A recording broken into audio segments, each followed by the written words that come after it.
Friends and family, welcome to another episode of Uncomfortable Conversations with a Married Woman. In this episode, we're going to talk about physical intimacy, aka sex. Yes, we're going there. I told you nothing's off limits. So we're going to talk about physical intimacy between the two of you. We're going to talk about how to enhance it, what you can do to enhance it. And then we're going to talk about, preferences for different couples and how to show your partner or how to let your partner know what you prefer so that they can pleasure you better, okay? So if you're interested, stay tuned. One of the most difficult things to talk about is sex in a marriage. For some reason, especially the old school couples, it's a basic way, one style, certain days of the week, it's planned, expected, period. Okay, but in the modern days, there are a plethora of ways, okay, to pleasure your spouse or yourself, and there's nothing wrong with it, okay? So let's talk about this, okay? There are those that, for them, showing them that you truly love them involves definitely sexual intercourse itself. Different positions, because to them you should be ready to experiment and try out anything that may be in their fantasy. There are those that will say, if you pleasure me, you don't have to, have intercourse, but if you pleasure me in any way, to me that's intimacy enough. I don't have to, do the real thing, you know what I mean, the gadon, kind of thing. And then there are those that are more turned on by language and just little hints, subtle things, you know what I mean? So let's talk about those three. Satisfying your spouse when it comes to physical intimacy, the actual sexual act. I compare pleasuring your spouse to eating the same gourmet cake every single day for decades. In the beginning, it's going to be, oh, this is so amazing. This is the best ever. And, same thing over and over and over and over again. It gets to a point where when you see that gourmet cake, you're like, oh, not today. I can't. Suddenly I have a headache, kind of thing.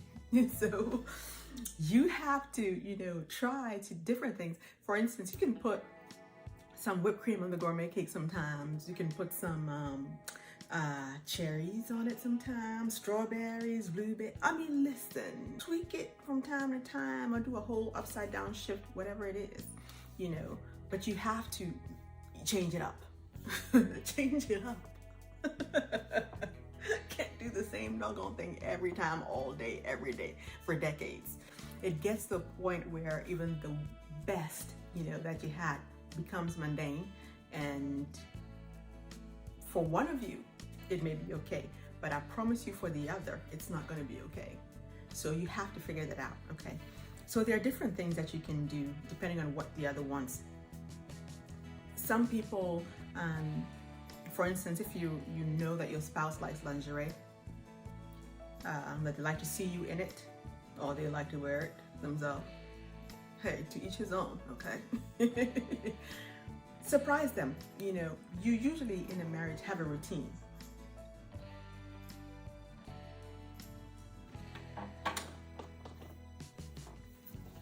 So, where was I? Yes. So if your partner likes lingerie, that's, there are so many different kinds of lingerie out there. They used to be uncomfortable and stiff. Trust and believe, they are not anymore. I mean, they've become so nice and comfortable to wear, and I'll show you some. Sometimes you can surprise them with it under your clothes, you know what I mean? When the time comes, if you guys are regular, like a certain day of the week or however many times of the week, or there's a wink, wink, okay, it's time kind of thing, if that's what it is. You can surprise them with something, very out there, you know what I mean? Something that you think will trigger. Like I used to shop at Fredericks of Hollywood, and then also Forbidden Fruit. I don't even if that still exists, but I still have, like, you have something, like this, very, very comfortable, very, very comfortable, and you get in whatever color you want, You can have something like this that you even wear under, like a short blouse or, mid, blouse that just hangs like right under your butt. And then you have this that has a little bow right here. This is very comfortable. Trust and believe it's comfortable. I used to buy like tons of them. This is some of the older stuff that because of the metal, sometimes it's not that comfortable. So this really is supposed to hold it, but sometimes it doesn't stay like you sit and then it snaps. So you have to be careful what you pick. Outside of that, there are very, very simple things like this. Negligee, very, very simple. You can see you're not really revealing too much, but just enough, right? It's comfortable and yet it's sexy.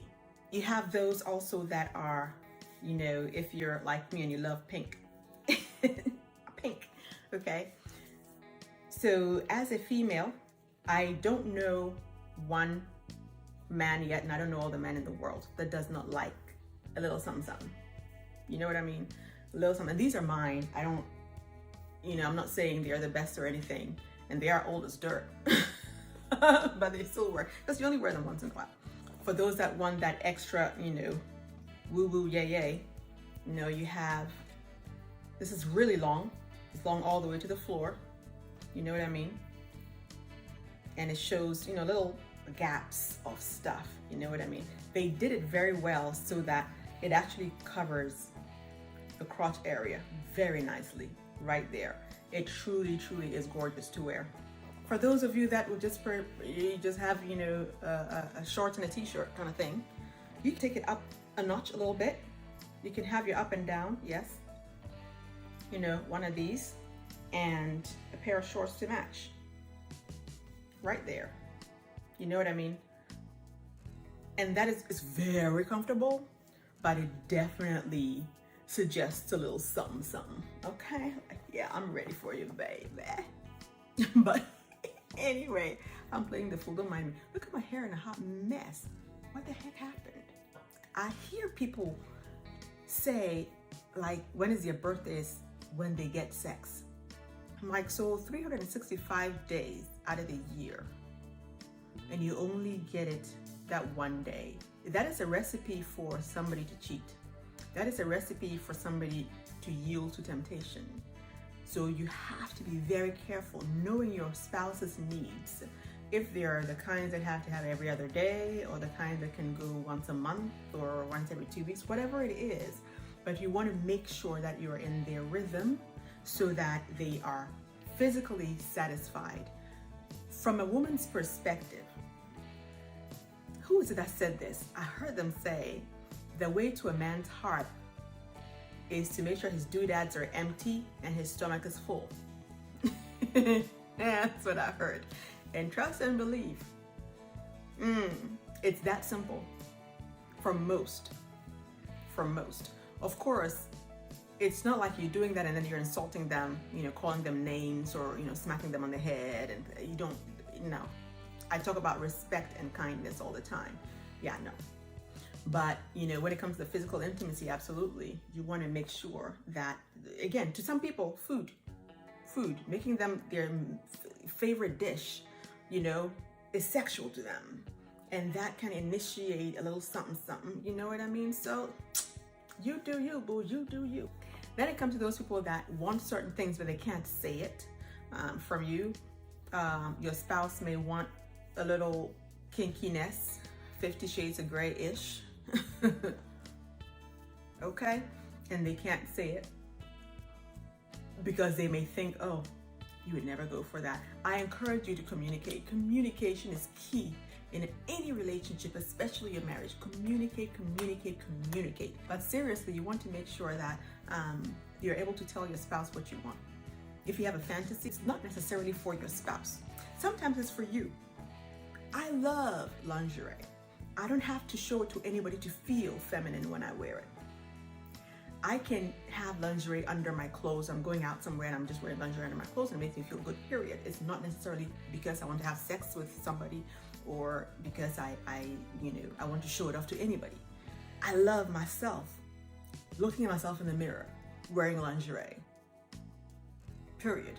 So if you have a spouse that doesn't say it try different things, and you will see from their facial expression and from their body language, do they like it or do they not like it?